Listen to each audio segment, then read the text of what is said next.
the Big Data Virtual Chapter Leader. Welcome everyone to the 14th session of the 14-part Microsoft SQL Server 2014 launch webinar series.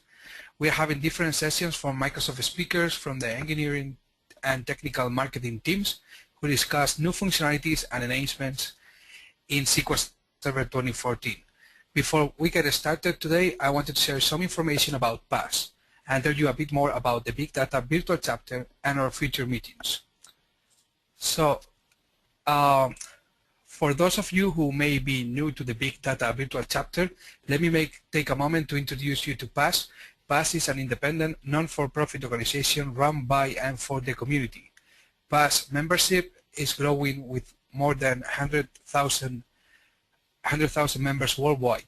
The organization supports data professionals who use the Microsoft Data Platform to connect, share, and learn through virtual chapters, offering free online training such as this one, in-person events including the PASS Summit, Business Analytics Conference, and regional events including SQL Saturdays and SQL Rally. Visit the PASS website at sqlpass.org to find out more. As a value member of the Big Data Virtual Chapter, we are extending an $150 discount to PASS Summit 2014 taking place in November 4-7 in Seattle, Washington. Just use the discount code VCSUMO2 when you register. The conference offers over 200 sessions by the world's top SQL Server and business intelligence experts and over 70 hours of networking opportunities with 5,000 attendees representing 2,000 companies from around the world. On Wednesday, 160 community sessions will be announced, so be ready to jump in to see what our SQL Server experts will deliver. Remember the discount code is VCSUMO2. You will also have it in the future emails and on the bigdata.sqlpass.org website. I highly recommend you find out more today at passsummit.com. If this is your first Big Data Virtual Chapter meeting, make sure to join us again on a regular monthly session, normally the last Tuesday of the month at 2 p.m. Eastern Time, for more great content. All meetings are recorded and archived for future viewing on our website. We have a new YouTube channel, so if you visit bigdata.sqlpass.org, you will find the link to the YouTube channel there. So now I would like you to introduce Matt Winkler, who is going to talk to us about extending your Hadoop implementation to the cloud. So thanks, Matt. You can go ahead. Okay, great, thanks. Can you hear me? Yes, I can hear you. Okay.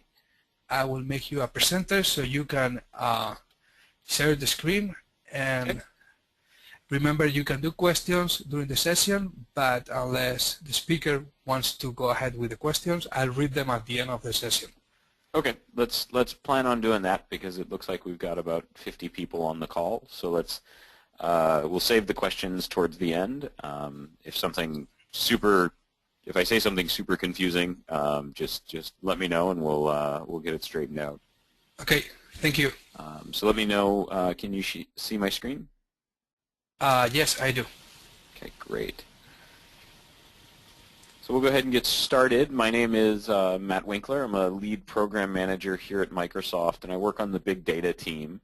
The big data team is part of the SQL Server organization, and we really focus on a couple of things here at Microsoft. One is running a system that we call Cosmos, which is our internal big data system that powers Bing and a number of our other first-party applications. And the other thing that the team does is that we work on HD Insight. HD Insight is our Hadoop offering inside of Azure. And so what I'm going to be talking about today are mechanisms for extending your Hadoop implementation to the cloud. We think there's a number of interesting things that happen when you think about the cloud and you think about Hadoop, and that's what I'm going to kind of walk through the spectrum of those things today. First, kind of talking about what are the various decisions that you have to make when you think about where the cloud fits in with Hadoop, Then we'll talk about a number of implementation strategies that we have, ranging from simply use the cloud as outsourced hosting for VMs, going kind of down the IaaS route, all the way up to building and using a service like HD Insight, which is, you can really think about that as a managed cluster as a service offering that we have. And then we'll talk finally about some hybrid scenarios, which are ways that we see Hadoop running on-prem as well as Hadoop running in the cloud working together. So one of the things we won't be doing in this session is a kind of a Hadoop 101 or an intro to Hadoop conversation. So there's some assumption of a little bit of familiarity with Hadoop. I know that Oliver is talking with Paco about getting a specific Hadoop intro session on the books as well. And so really kind of when we think about the decision space and we think about why would I go to cloud or why would I go on-prem, there are a number of things that we see customers doing why they're answering the question of, hey, I should use the cloud. The one that's often touted as just a general benefit of the cloud around elasticity is something that we particularly see with Hadoop.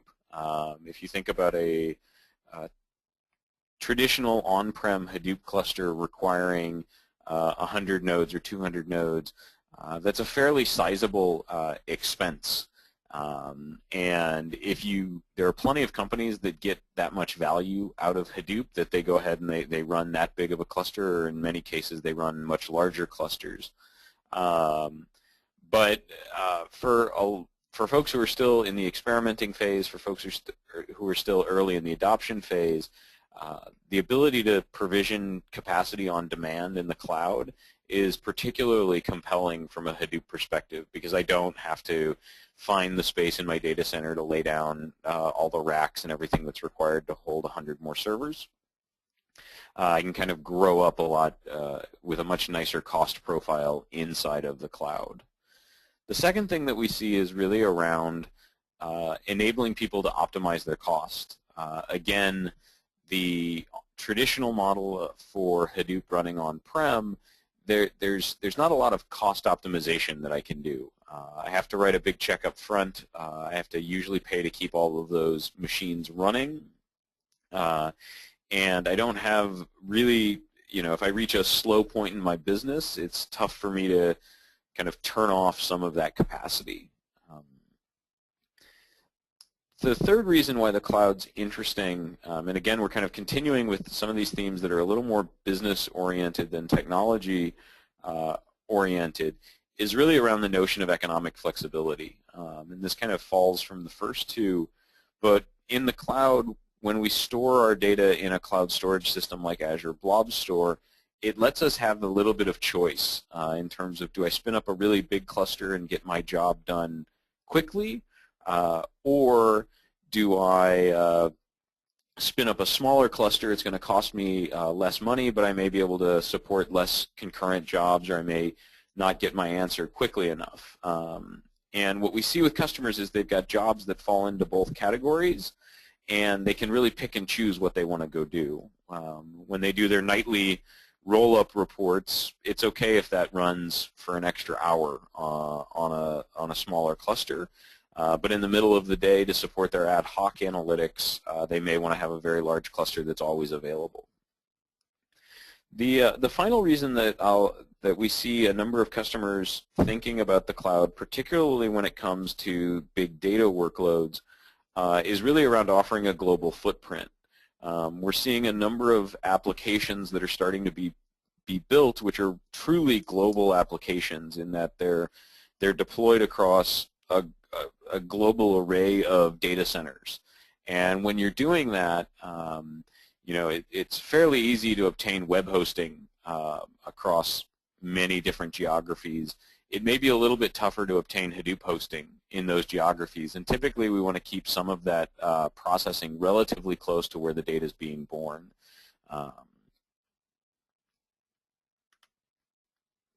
So why do we see customers going on premises. The first is really the kind of the biggest, when I get called into a briefing or when I meet with customers, one of the biggest reasons that folks want to stay on-prem generally is they feel that they have to, or they have been told that they have to from a compliance perspective. There are a number of industries which are very well regulated when it comes to where can I put personally identifiable information, what are the various data classifications in my company, and how much can I put in the cloud. And this is something from Microsoft's perspective that we're investing in pretty deeply in order to make sure that for any of the compliance certification requirements that we have those met. And you'll see us, if you go to azure.com/trust center, on the Azure Trust Center we list a number of where we're at in terms of certifications, and that's a list that we're continuing to expand. The second reason we see folks optimizing or picking to stay on-prem for an analytics workload like Hadoop is really around the desire for specific control. Typically this falls into hardware networking, where I want to be able to specify I know this type of computation I'm doing is GPU intensive because I'm doing some scientific computation. And so they'll optimize around being able to pick and choose the hardware that goes into the data center. And this is something when you think about going to the cloud, obviously there's a degree of control that you give up when you go to the cloud. And so that's where we see that coming up. The other reason, particularly for something like Hadoop, to stay on-prem is that's where the rest of my apps are. That's where the rest of my data is being generated. One of the things that's interesting about Hadoop is that the physics around big data typically mandate that you want to have your Hadoop cluster close to where the data is being born.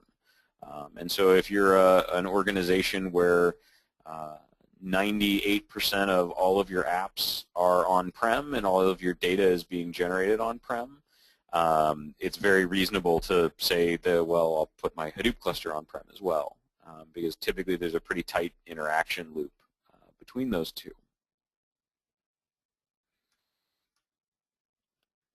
And so when do we see folks moving, particularly analytic workloads like Hadoop, to the cloud? The biggest set of customers that we see doing this today are customers who have data that is being born in the cloud. If I'm already running my applications inside of a cloud, it simply is, most of the time, it's the easiest thing for me to do to be able to spin up a Hadoop cluster there. The second is around that, that notion around global applications. And so one of our customers here at Microsoft is the Skype team. And Skype as an application runs well beyond any one data center, and that's to provide a great service experience to all of its customers. And so that's a place where, as I think about building that service out, it's very natural for me to think about locating that analytics workload in the cloud. This third one is kind of an interesting point, particularly given the previous slide where we said we see a lot of customers bringing, running their analytic workloads, their Hadoop workloads on-prem due to compliance constraints. We are seeing among certain customers who are, I would say, not established enterprises. They're startups. They're growing. They're looking to expand to new markets. And the cloud actually provides them an easier way to be compliant as they look to expand their geographic footprint. When we see companies in the United States that are looking to grow into Europe, this is the ability to walk up to one of our cloud data centers and say that this meets these 5 various regulatory frameworks that are established by the EU. That can actually help me get to market faster and get to market in a more secure way, in a more compliant way. The other thing that we're starting to see is for companies that are wanting to expand to do business in China. This is becoming a particularly interesting set of challenges to go and navigate. and Azure is the only one of the 3 major cloud providers that have a generally available and supported data center option that is located in China. We've got data centers in Beijing and Shanghai where you can deploy your apps, and those are compliant with all the various local regulations that are in place. We see a number of customers who move what I would really describe as kind of dev and test workloads into the cloud first, because it gives them an option to have a little more flexibility as they're working through these. And then we'll talk about these last 3 in particular, how they relate to Hadoop, but really around kind of backup, having geo-redundancy or disaster recovery, and then a final scenario which is bursting to the cloud. And we'll get to the details of those later in the presentation. And so those are some of the decisions that we see customers thinking through as they try and kind of size up, hey, where should I go and run this workload? How can I leverage the cloud for these types of workloads? And there are a number of cases kind of in the decision tree that we walked through where the answer is pretty clear one way or the other. We'll spend most of this conversation talking about the cloud, but there's also a number of places on those decision trees where you land and you say, hey, the best thing for me to do is to go and run this on-prem. And we think there's some interesting hybrid scenarios that we'll talk to later in the deck, that even for those Hadoop workloads that one can say, I'm solidly running this on-prem, we think the cloud can complement the capabilities there pretty nicely. So the first, now we'll kind of pivot over and start talking about the different implementation choices that you have when you go to run Hadoop in the cloud. And at the most basic layer, you can leverage your cloud provider's IaaS infrastructure. And so if you look at Microsoft or Google or Amazon or Rackspace, there's kind of a couple of foundational cloud services. And at the bottom of the stack, the ability to provision and run a set of VMs for you is kind of a capability that all of the various cloud providers have. And the benefits around running something in IaaS is really that you get the most amount of control possible. If you want to run this on Linux, that's great. If you want to pick your own Hadoop installation or distribution, you can do that. If you want to do advanced networking configuration because you want to integrate with a secure VPN connection between your data center and Azure, you can go ahead and do this. As you go and build these things out, the nice thing about this is typically you end up with a set of collateral that allows you to be pretty repeatable and scriptable about deploying your Hadoop cluster. And so you take, you have all of the work you have to do to get a Hadoop cluster set up and running, but typically once you do that, you've got the artifacts to go and do that again if you need to. Now, the upside is that you get a lot of control, you get a lot of flexibility, you can customize, pick and choose what you want. But the drawbacks to running on IaaS are really, you've still got to get your cluster set up and running. That's really left up as an exercise for you. In terms of getting data into the cluster, again, that's something, once you go and deploy a Hadoop cluster inside of IaaS, it's just a Hadoop cluster that's up and running. It hasn't really done anything yet. You still have to get all of your data there. And then fundamentally, you're managing your Hadoop cluster. You've outsourced the virtual machine fabric implementation, and all of the cloud providers, and Azure's no different, are committed to running that at an SLA to say we'll keep these machines up, but the commitment really stops at the machine. We're going to keep the machine up and running, but everything else is really up to you. And so you still have to manage patching of the OS. You have to manage patching Hadoop and servicing that. And then the other thing is that, this is really kind of bring your own Hadoop, and so that also means you're going to have to bring your own support and or licenses for any of the software. And so that's something to keep in mind. Inside of Azure today, we have a number of customers that are running very large Hadoop clusters on top of the IaaS infrastructure. So this is a route that people are very successful with. But the thing to take note of is really that you're still going to be paying to manage that Hadoop cluster.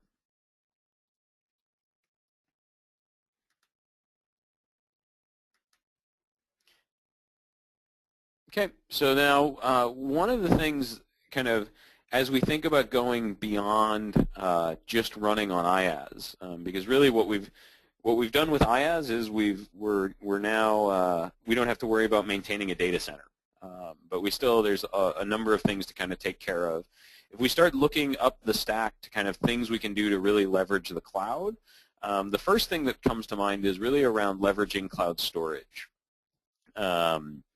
And so, again, if you look at any of the cloud providers, there's kind of two foundational capabilities that clouds provide. One is around the provisioning of machines. The second is around providing a cloud scale storage solution.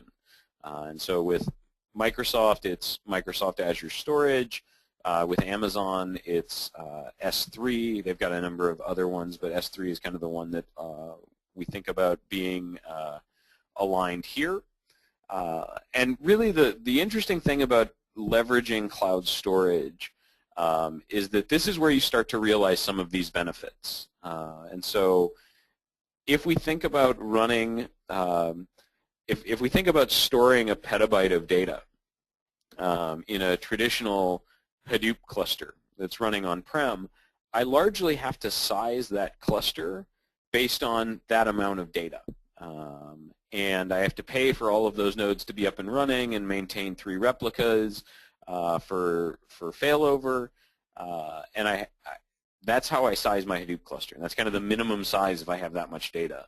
The interesting thing about cloud storage is that it allows you to actually separate these two concerns. And so, we will gladly store your petabyte of data for you, and we'll make sure that that never gets lost, and we take care of all the replicas. You don't have to worry about any of that. But then if you only need to process a few terabytes of that because you're just experimenting on last week's data, you only have to spin up a cluster that's that size. The other thing that's nice about starting to leverage cloud storage rather than leveraging storage inside the cluster is that your clusters can become more stateless. And what I mean by that is you can easily recreate a cluster, you can easily expand your cluster, and it's still pointing at the same set of data that's stored outside the cluster. And so it becomes a lot easier to experiment with your clusters.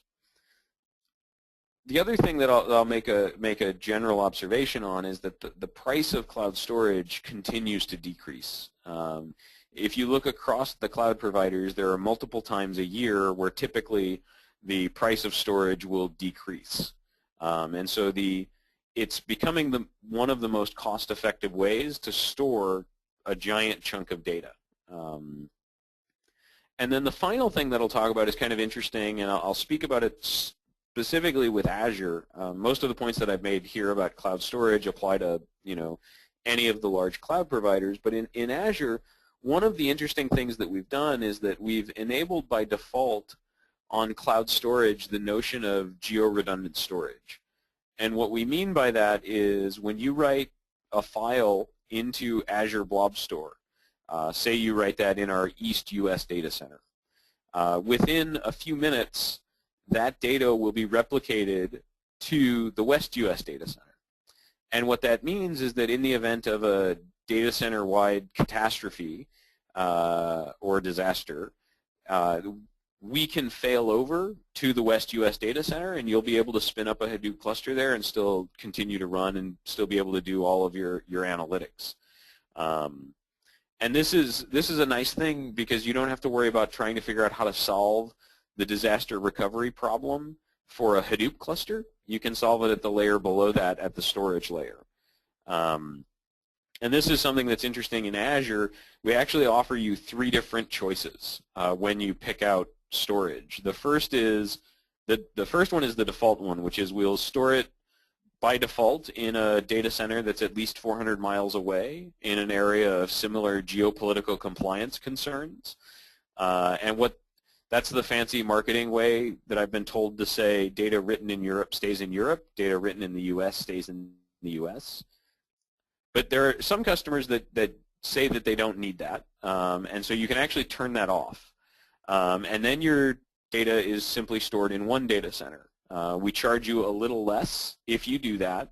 There's still a number of replicas of the data, so your data,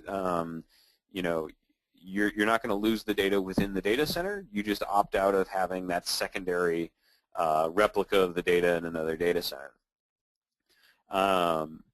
Then there's a third option, which is kind of at the other end of the spectrum, which is we will do the geo-redundancy, we'll store it in the other data center, but you can actually, and this costs a little more, you can actually mount that secondary as a read-only data store. And what this would actually allow you to do, and this is actually kind of nice from a Hadoop perspective, because this would allow me to run multiple Hadoop clusters in different parts of the world that are operating on the same set of data. Particularly if I can optimize around the read-only aspect of that secondary. And so this is a nice thing about leveraging cloud storage as a mechanism to give you a little bit more flexibility. And when we look at using cloud storage with Hadoop, you really have 2 choices. So if we've spun up a Hadoop cluster running in IaaS, or if we spin it up in HD Insight, it still has all of the local disks that are attached to the cluster. And so you can actually use HDFS within the cluster. If you deploy onto IaaS, that's going to be the default. And what that means is if I turn off my cluster and I delete it, I'm going to delete all of the data in the cluster. And so when I go with this pattern of using HDFS with cloud storage, what we'll see is people spin up a cluster, they'll move data out of cloud storage into HDFS, and then for the life of the cluster, they'll optionally back that data up to cloud storage, or they'll be explicit about, hey, now it's time for me to move the data out of the cluster and into cloud storage. The second approach around leveraging cloud storage, and this starts to get to the higher level Hadoop service offerings like HD Insight, is to actually use a connector to the cloud storage system so that the cloud storage system shows up as a file system to Hadoop. And what this means is you can almost think about spinning up a Hadoop cluster mounted to blob storage. And what this allows is that when you're writing a Hive query or a pig job or a MapReduce job, the only thing that those applications see is a path to data. And so these connectors that, we've built one for Blob Store, Amazon's built one for S3, Google has built one for Google Cloud Storage. The great thing about this is my apps don't know any better. They don't know any different. And so when I'm running my pig job, for instance, it just thinks it's operating on /data/IP logs. And then what's happening under the covers is that data is actually being operated on inside of Blob Store. Now, the one thing that happens when you do this, which is noted in that last bullet point, is that the physics kind of change here. There's a tenet around Hadoop, which is that you always want to have compute close to storage. And you always want to move your compute to the storage. You don't want to move the data to compute. And what you're trading off in order to leverage the cloud storage is you're going to get some flexibility. You're going to get that flexibility around sizing the cluster. You're going to pay much less to store the data than you would if you were running 100 nodes 24 hours a day. But what you are trading off is that physics of about now your data is further from the compute. And so it's tough to generalize into a performance guideline because there are 28 distinct dimensions to Hadoop performance. We see a number of jobs that notice no performance degradation when they go against Blob Store. We see some jobs that are actually faster on Blob Store, and then we see some that are slower relative to running kind of on the local set of disks. But what we found when we talk with most customers is that they're willing to put up with that change in the physics because of the flexibility that they're getting. The other thing that's nice about the model of having the data in cloud storage is that any app that knows how to talk to that cloud storage system can either read the data or write the data. And that means just about anything can be a source for data to be processed by Hadoop, or it can operate on the results of any Hadoop job without having to specifically program against Hadoop or really know anything about Hadoop.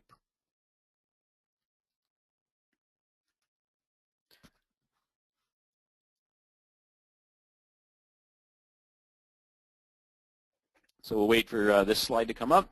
So now we're continuing to kind of become a little more sophisticated and move up the stack. And we're going to talk about leveraging a managed service offering where really what we're providing is Hadoop as a service. HD Insight is the Microsoft managed Hadoop service offering. And what you start to see here is that there's a lot more that's going to be taken care of for you. And so creating a cluster is a very simple operation. By default, you're going to be integrated with that cloud storage solution. At Microsoft, we're going to be doing work to make sure that there's integration kind of across the whole of Azure with HD Insight.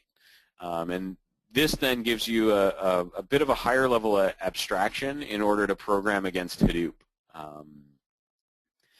And so, some of the service examples that we see customers integrating with today, and the nice thing is that you can either choose to roll your own integration with these, or you can go ahead and there will be things we'll do that'll be built in out of the box.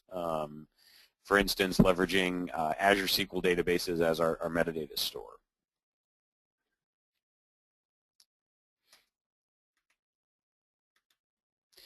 And so I'll show a quick demo here right now.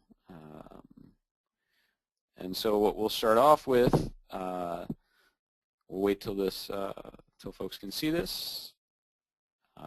And what this is this is the Azure Management Portal. This is a single pane of glass for Azure. And what I'd like to be able to do is create an HD Insight cluster. And so if you've got an Azure subscription, you can go to the portal today and you can do this. If you'd like to follow along at home, that'd be great. And what we'll do is walk into the Data Services section to HD Insight. And you'll see we actually have two different cluster types that you can create. You can either create a Hadoop cluster or you can create an HBase cluster. HBase is a NoSQL database offering that's based on Google's Bigtable. I won't spend any time on this. This will be something we could do in a follow-up call. But if I'd like to create a Hadoop cluster, I can go into Quick Create, and really what I need to do is provide 3 or 4 pieces of data. The first one is what is the name of the cluster going to be? The second thing is how big of a cluster do I want to create? One thing to note here, depending upon what type of Azure subscription you have, if you've used HD Insight before, you may see a different set of cluster sizes that are created here. Just know that this is a quota. This is a quota or a throttle that we control, and so if you want to create a bigger cluster than you see, certainly give us a call and we'll have a conversation with you and make sure that we understand your capacity needs, and we'll let you create a much bigger cluster. And so the other thing that I want to point out here is that in this quick create route, we really do this for people who are getting started with the service. And so we limit the quick create to 32 nodes. We've done that because we've learned over time that some people will always select the biggest thing they can get, and then they get surprised in a month or so when their bill comes, having deployed a 64 and 100 node cluster. And so I'll say I'd like to create a 16 node cluster. I'll put in a password, and the last thing that I need to pick is which storage account. And so this will determine which data center your cluster will get deployed in, because it's going to deploy to the same data center that that your storage account is located in. That takes about 10 minutes to deploy a cluster. The cool thing is that it takes about 10 minutes no matter how big or small of a cluster that you want to create. And so if I wanted to create a bigger cluster, or if I wanted to customize it more, what I would do is go into the custom create dialog. And so here, you can think about the model as custom create starts to surface more knobs. I'm going to create a Hadoop cluster. I can pick, see already here I can say, oh, I'd like to pick version 3.1. That include, each of our cluster versions includes a different payload of the Hadoop bits, and so what you can see here is this contains Hadoop 2.4, so this is the latest and greatest. And then I can specify nodes, and so for instance, for me, I can create up to a 307 node cluster, because that's the amount of quota that I have on my Azure subscription. I can pick which data center that I'd like to deploy it to. I can go ahead and specify what username and password that I'd like to do. And the other thing that I can do here is I can specify a metadata store. The metadata store is simply a catalog of all of my Hive tables. And so Hive is the SQL syntax for Hadoop. So everybody on the call who can write a SQL statement, we could go ahead and write a Hive statement right away. And so the way that that works is that we keep a catalog of, hey, in this directory there's this set of files that are stored in this format, and they have these columns with these data types. And if you kind of go into the cloud pivot of an Elastic cluster or a cluster that I only create on demand, what you'd like to be able to do is spin that cluster up and still have all of your tables there. And so by providing a SQL database for the metadata store, that lets us keep track of those while your cluster is not running. And so then the final thing here is that I can hook up my storage accounts. I can also provide additional storage accounts. We can go up to 7 here. Folks will always ask, is 7 the max? No, 7's not the max. 7 is just where the wizard starts to look silly if we had another 10 tabs for the wizard off to the right-hand side here. And so if you want to go beyond 7, the way that you can do this is through we have a set of PowerShell commandlets and a cross-platform command line tool that runs on Linux or Mac. And if you want to have the most control over configuring your cluster, you're going to go ahead and use those command line tools, and those will let you attach, if you want 30 different storage accounts and you want to specify a bunch of Hadoop configuration variables, you can go ahead and do that. So again, if I click go on those 300 nodes, in about 10 minutes we'd have the cluster up and running. The last thing that I want to show here is when my cluster is up and running, so we'll pick this one, which is the cluster that I had created a little while ago. It's pretty easy to program the cluster. There's a set of REST APIs that are surfaced on the cluster, and there's PowerShell commandlets that talk to those. But there's also a UI specifically for creating and submitting Hive queries. We find that by far among our customers, and this is representative of the Hadoop ecosystem as well, Hive tends to dominate in terms of the programming model of choice for a lot of Hadoop deployments. Again, so this query that I'm showing here that is instantly familiar and readable to everyone on the call, this is a Hive query. And so I could write a more advanced Hive query here. I can use group bys and aggregates and windowing functions and a lot of the goodness that I have in SQL, and then that'll go ahead and get compiled into jobs that will run across all 300 nodes on the cluster that I just created. And so I could go ahead and create this query. I can submit it and run it. And so this gives me a lightweight authoring environment and a way to play around with the cluster. And then typically what we will see is people will operationalize those queries, and that's where they'll use the SDK or the PowerShell tools.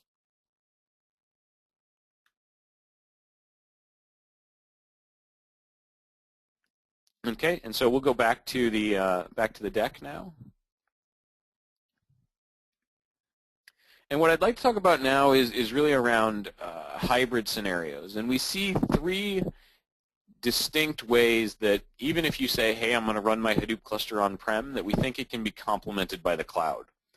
The first one is really around leveraging cloud storage as an offsite backup. As a Hadoop cluster becomes more valuable to an organization, the data that's in it becomes more valuable. And so you want to start thinking about some of those more traditional IT tasks around how do I manage the data here, how do I back up the data. And so we think the offsite backup scenario is kind of interesting, particularly given the economics around cloud storage. This is an easier one that if you're starting with Hadoop today than if you already have a petabyte in your Hadoop cluster. Because of some of the physics, you can only, this is where the old joke about a FedEx truck full of hard drives has really horrible latency but great bandwidth is a true statement. But for Hadoop clusters that are coming online that you can start with, kind of from scratch, we think this is an interesting scenario. The second one is really around enabling dev test scenarios. So we see companies will invest in a decent-sized Hadoop clusters that they'll be running their production workloads on, that they then find they have the need for how do I let people do development and not impact kind of the rest of my production cluster. And then the final scenario is really around bursting to cloud. And burst is a bit of a misnomer here. You're not going to burst a petabyte of data up to the cloud and operate on it. But if you think about that scenario that we're talking about with offsite backup, about, hey, on a daily or hourly basis, I'm taking snapshots and getting just the changes up into the Hadoop cluster, I can, when I need a lot more capacity, provision that capacity in the cloud.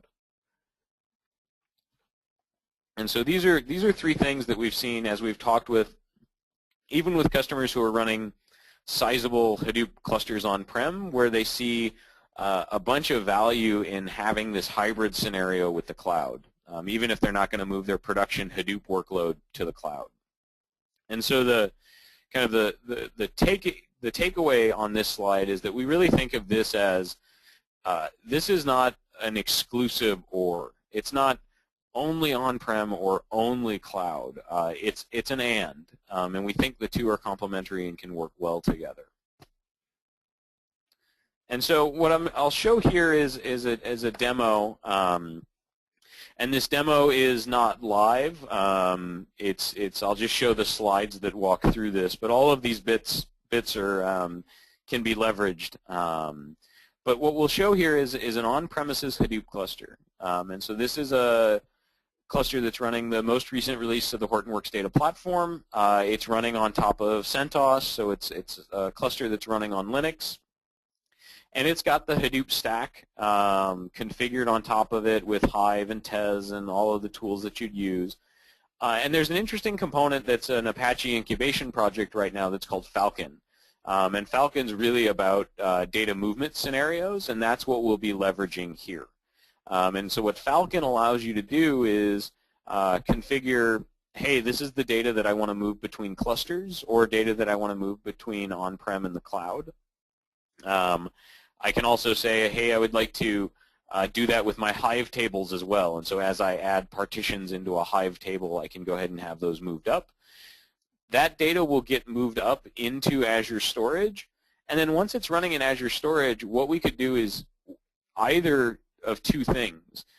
You could have a Hadoop cluster that you deploy into IaaS, and so that could mimic your on-prem cluster exactly. So it could be running the exact same version of Linux. It could be running the exact same version, down to the specific patch level of the Hadoop components. You could run that in IaaS. I won't show that, but what I will show is spinning up, because we just showed how you could create an HD Insight cluster on top of blob storage. We'll show what happens when I create an HD Insight cluster that's sitting on top of that blob storage where I've configured the data to move between.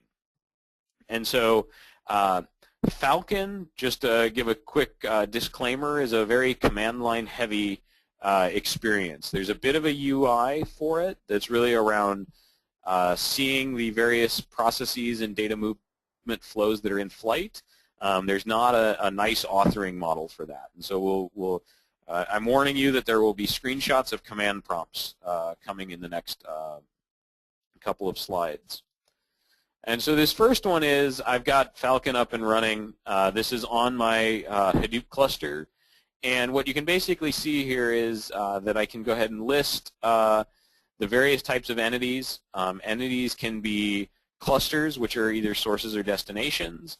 They can be feeds, which are specific data sources, or they can be processes, where I define a data flow from a cluster, from a feed on a cluster to a destination. And then I can schedule that, I can get my status, I can do a number of those things. And what this operates on are a set of XML files. And so here you can see a number of different Falcon processes that are defined in XML. And if we open this up, what this looks like is we can walk through this pretty easily. You'll see that I'm defining my entities. I'm defining my clusters. I'm going to have a source and a target.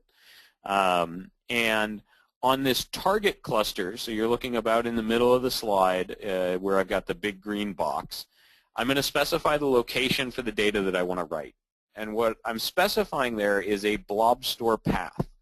And I'm saying I would like this in the demo container in this directory structure, summit demo, data, clicks, and then I'd like to take it and templatize the folder that I'll write it in with year, date, month, those things. And then on my cluster that's running locally, I've got a set of locations, which you can see down towards the bottom, which is the root source of my data is going to be this summit demo /data/clicks. And I'm going to pull it out of that year, month, day, hour folder hierarchy. So I author this. The other thing to show here is that this is going to retain the data for up to 12 months. After 12 months, it's going to head and delete the data in the cloud cluster. In the on-prem cluster, it'll actually delete the data after 30 days. So what you can see here is I can define retention policies as I move and age my data. And then what you specify is I'd like this to run every hour, every minute, every day. You get a fair amount of control over that. Once I've configured that, I'm going to deploy that process. And so what we say is that I'm going to, again, here's the command line prompt to update that based on the file, and then go ahead and schedule that to start running. Once that's scheduled and running, what will start happening is the next hour it'll come, it will pick up that data from the source, which is I'm going to look in year, month, day, hour directory. I'm going to grab those files and I'm going to move those to Azure. And so as I have a ton of data that sits inside my cluster, you can see this is following that format that was specified in the config file. This data will get synced up to Blob Store. So what I'm showing here is Azure Storage Explorer or Cloud Explorer, and what this gives me is this folder view on top of my data that sits in Blob Store. And so what this basically shows is, yes, the process works and the data is being synced. And then to kind of make it real, what we can do is we can walk in and we can create this foo.txt file. We can copy that into HDFS, and then what we should have happen, and this is why I don't do the demo live, because we have to target it right around the top of the hour in order to get it to work with the current process that we've got defined. So I created this file at about 1:38 p.m. At 2 o'clock, so what you see at the top here is this is a snapshot of the Falcon UI where it shows, hey, these are the processes that have run. And then if I were to go look in Blob Store, what I'd actually see is that foo.txt file got written just right after 2 o'clock. And so now I've got the data in Blob Store, and this means it's either backed up. It also means that I could spin up a Hadoop cluster on top of that. And what happens when I go and spin up an HD Insight cluster that points at the same storage account, and I go into the HD Insight cluster, so now this is a HD Insight cluster that's running the same Hadoop bits. It runs them on Windows. And I walk up to the file system and I say, hey, please give me a listing for that directory. What you can actually see in the second to last entry here is that's where those files are at. And so what I could do is that same pig job or the same Hive job that I was running in my on-prem cluster, I could now run this on my HD Insight cluster that I created on demand. And so for either my disaster recovery backup scenario, I've got a cluster up and running on this data. For my dev test scenario, if I want to be able to always operate on essentially the same set of data that I've got in my production cluster, we've now got a way to get that to Azure, spin up a cluster when I'm developing. And then this would also be a way that I could do that burst scenario. So if my retention policy was that I was only keeping 30 days of data on-prem, but I was keeping a year in the cloud, when I go and operate on the cloud, I may want to spin up a substantially larger cluster if I need this, query and do a machine learning algorithm across that entire data set.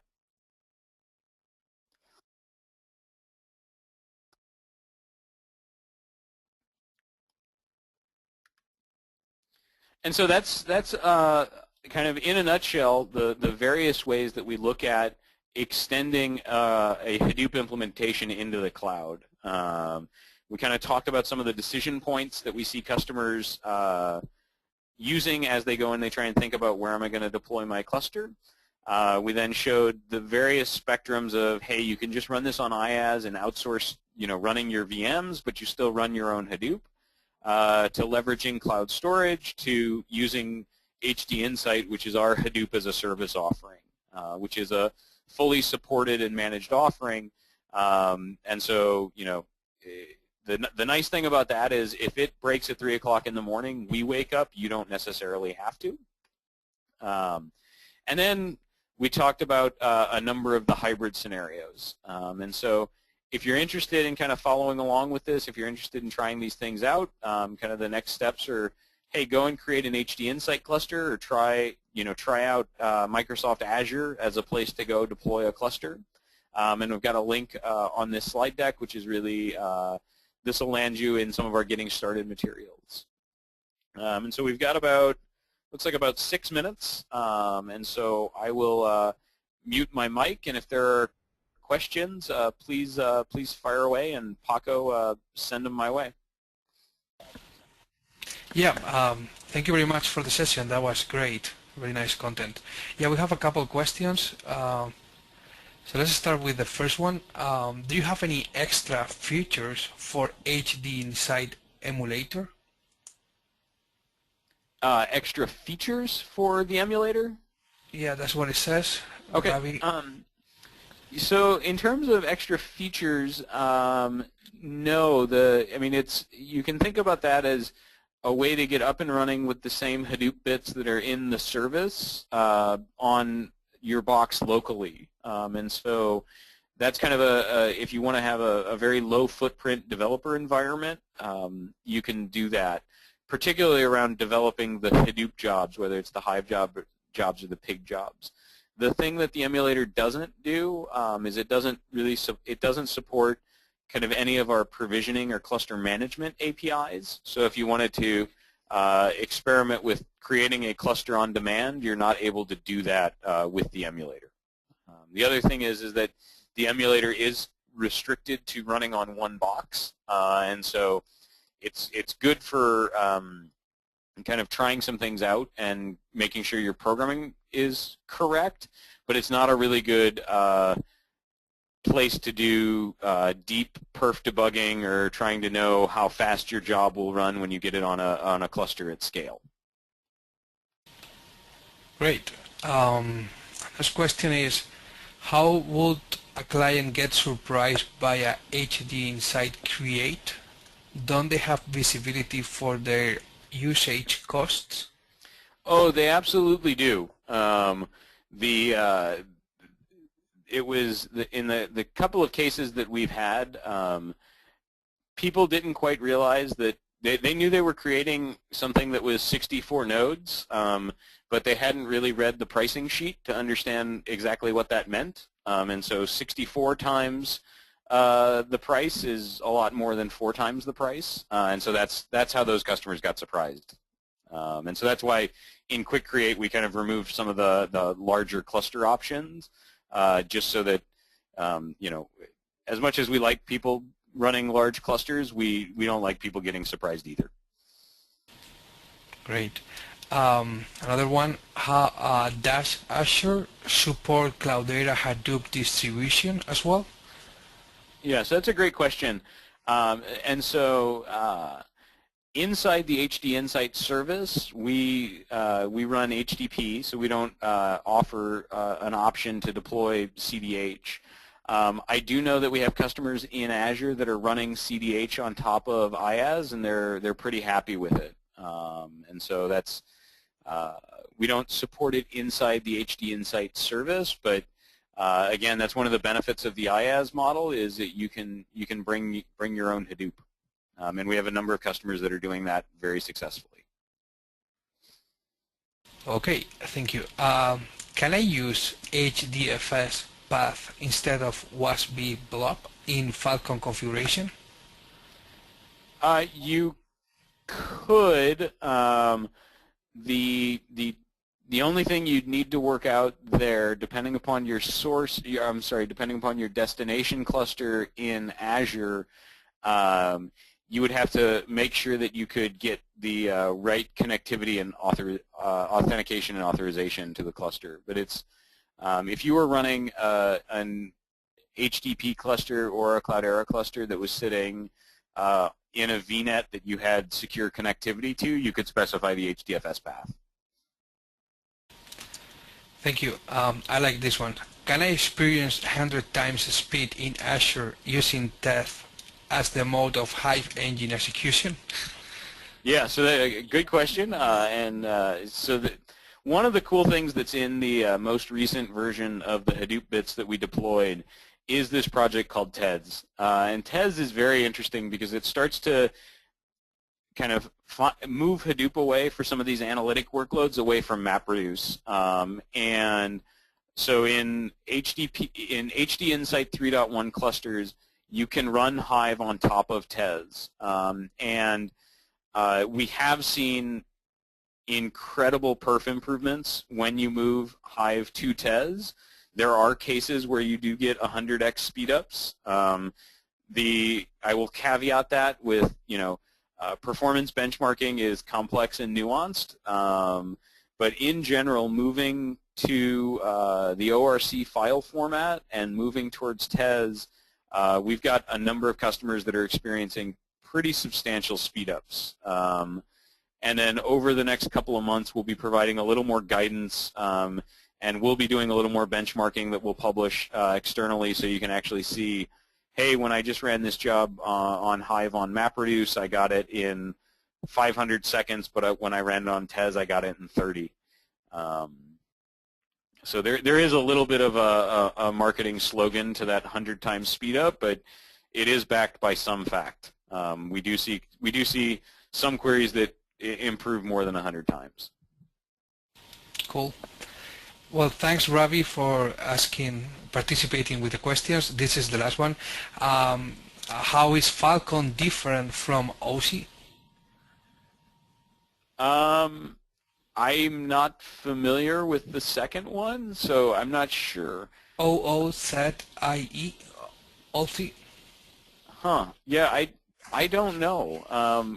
If whoever asked that question can shoot me an email, I can try and get more details for you.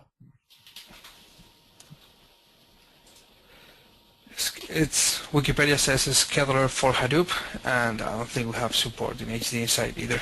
Okay, great, yes, and I will I will add info to the big data website about it.